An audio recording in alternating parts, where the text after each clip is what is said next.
शिक्षा और संस्कृति की आवाज जानी पहचानी उत्तराखंड मुक्त विश्वविद्यालय आपके लिए लेकर आया है 91.2 एफएम पर बदलते शहर की धड़कन हेलो हल्द्वानी।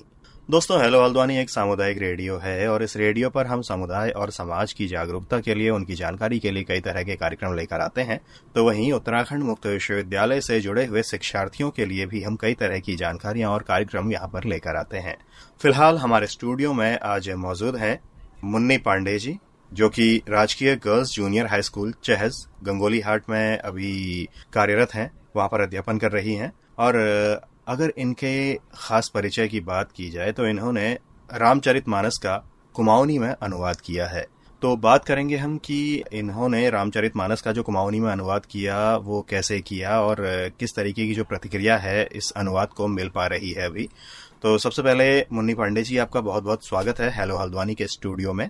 धन्यवाद सर। जैसे आप अभी एक विद्यालय में कार्यरत हैं, तो साहित्य के प्रति तो आपकी रुचि बनती ही है। तो अभी जो वर्तमान में आपकी जो रामचरितमानस का जो कुमाऊनी अनुवाद है वो काफी चर्चा में है। तो जो रामचरितमानस है, कब आपने इसको कुमाऊनी में अनुवाद किया और कैसे किया, क्या खास वजह थी इसके पीछे?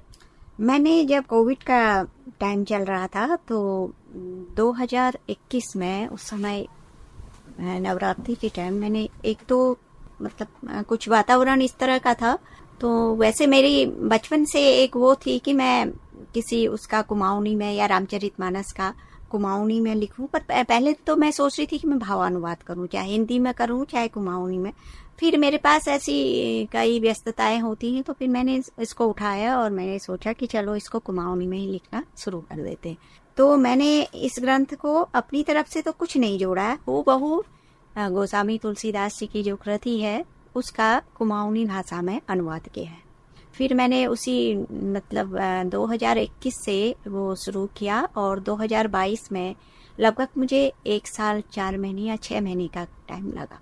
वो मैंने हाथ से लिखा सब। हाथ से लिखने के बाद फिर मैंने उसको अलग अलग कांडों में वो किया, विभाजित किया और सबकी बाइंडिंग करवाई। और उसके बाद फिर कालिका रावल जी हैं यहाँ पे बागेश्वर में, तो उनसे मैंने कहा कि आप मेरा देख लीजिए एक बार कैसा है। तो उन्होंने कहा, उन्होंने उसमें पेपर में निकाल दिया। पहले मेरा इसका छपवाने का कुछ वो नहीं था ज्यादा, मैंने वैसे ही लिख दिया। तो बाद में फिर सब लोगों के उससे मैंने संस्कृति मंत्रालय तक भी गई है इसकी कॉपी। फिर मैंने यहाँ एक अविचल प्रकाशन में है डॉक्टर गजेंद्र बटोही, तो उनको अपना ये ग्रंथ दिया। तो उन्होंने कहा कि ठीक है, मैं इसको प्रकाशित करवा दूंगा। तो वहाँ पर उनके पास कुमाऊनी में टाइपिस्ट थे, तो उन्होंने टाइप किया, क्योंकि सबसे बड़ी प्रॉब्लम इसमें टाइपिंग की होती है।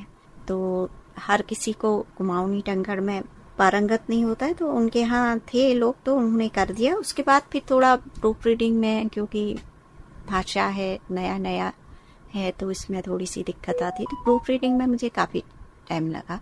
तो क्योंकि मैं दूर रहती थी तो मेरे पास सिर्फ उसकी प्रतियां आती थी, उसी में करेक्शन किया, फिर उसमें और मिस्टेक हो जाती थी तो उसको किया। फिर मैंने यहाँ पे 2024 में मेरी फिर ये प्रिंट होके आ गई। जैसे अगर हम जानना चाहें कि आपने खास तौर पे रामचरितमानस को ही क्यों चुना या फिर क्यों इसका चयन किया, क्या कोई खास वजह थी या फिर? रामचरितमानस को चयन करने का, मुझे तुलसीदास जी की मतलब कि जो इनकी जो काव्य रचना काफी उत्कृष्ट है। इसको ये धार्मिक उस पर ही नहीं, इसमें जो इनके छंद हैं और जो दोहे हैं, छपाई है, बड़े अच्छे लगते हैं, लोग उसका पाठ भी करते हैं।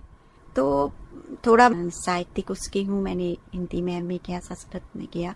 तो मैं वैसे छोटी छोटी कहानियां भी लिखती हूँ, जैसे कुमाऊनी में भी लिखती हूँ, हिंदी में भी लिखती हूँ इसमें। इसलिए मैंने इसको फिर एक बृहद उसके रूप में मैंने कहा चलो शुरू कर दिया। तो फिर जैसे आपने ये भी हमें और हमारे श्रोताओं को बता दिया कि आपने रामचरितमानस का ही चयन क्यों किया, और जैसे आपने अभी कहा कि आप इसके अलावा भी और भी साहित्यिक रचनाएं करती रही हैं, तो इसके अलावा अगर हमारे श्रोता आपकी और साहित्यिक रचनाओं से रूबरू होना चाहें या फिर जानना चाहें, तो आप एक बार हमारे श्रोताओं के सामने अपनी अन्य रचनाओं की भी।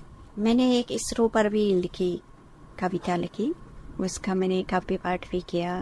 और कुमाऊनी 15वां कुमाऊनी सम्मेलन, भाषा सम्मेलन था पिथौरागढ़ में, तो वो छपी भी आदिल कुशल में। फिर अभी एक यहाँ पे आदिल कुशल में जो समारोह हुआ उसमें भी मैंने एक सरस्वती वंदना की, उसको मैंने काव्य पाठ भी किया उसका। और एक मेरी देवुल्दी करके उसमें छपी है रचना, ये पहाड़ों में। तो और बहुत पहले मेरी आकाशवाणी में भी अल्मोड़ा, जब मैं बीएड करती थी तो बेटी करके कहानी प्रसारित हुई। तो ऐसे ही मुझे लिखने का, और जो बच्चों के साथ में मैगजीन वगैरह मैं छोटे स्तर पर भी लिखती हूँ, या जहाँ जहाँ थी तो वहाँ पे लिखती थी। पहले कॉलेज टाइम में भी लिखती थी, कॉलेज में प्रकाशित होती थी।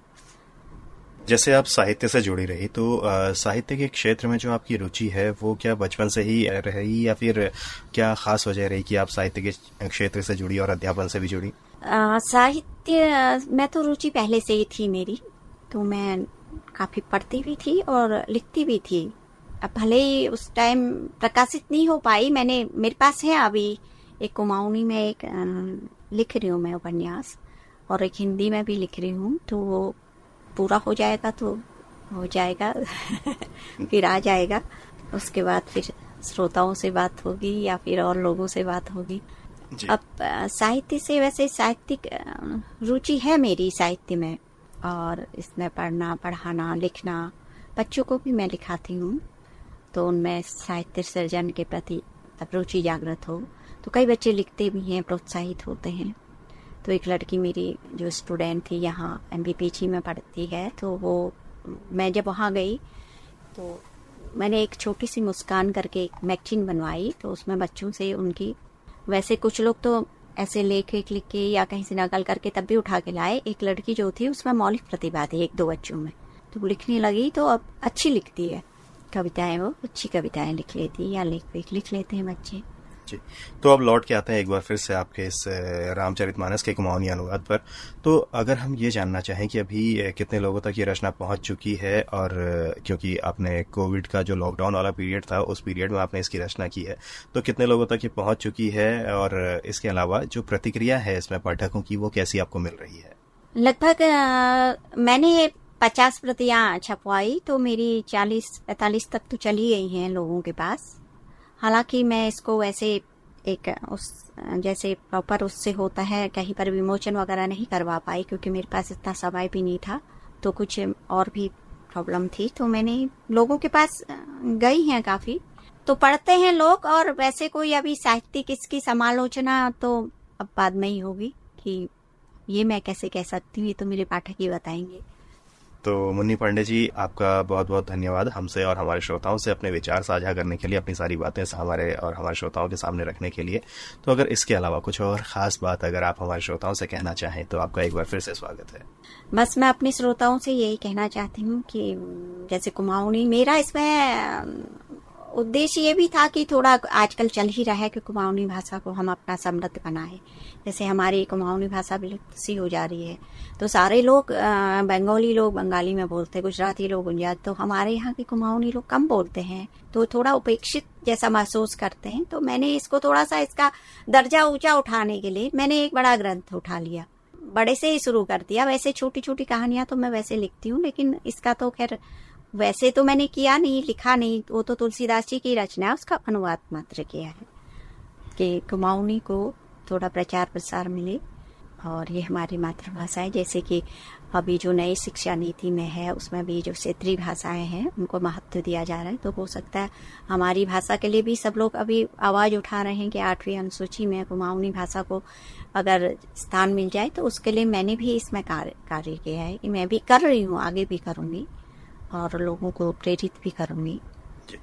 मुन्नी पांडे जी, आपका बहुत बहुत धन्यवाद एक बार फिर से हमसे और हमारे श्रोताओं से ये सारी बातें साझा करने के लिए। और हम उम्मीद करते हैं कि जो आपका एक मिशन है कुमाऊनी भाषा को लेकर के, कि कुमाऊनी भाषा आगे लगातार बढ़ती रहे, हमारी यही उम्मीद है कि हम कुमाऊनी भाषा को एक अच्छे पायदान पर देखें, और क्योंकि हमारी अपनी भाषा है, अपनी बोली है, तो इसके विकास के लिए हम सभी प्रयासरत रहें।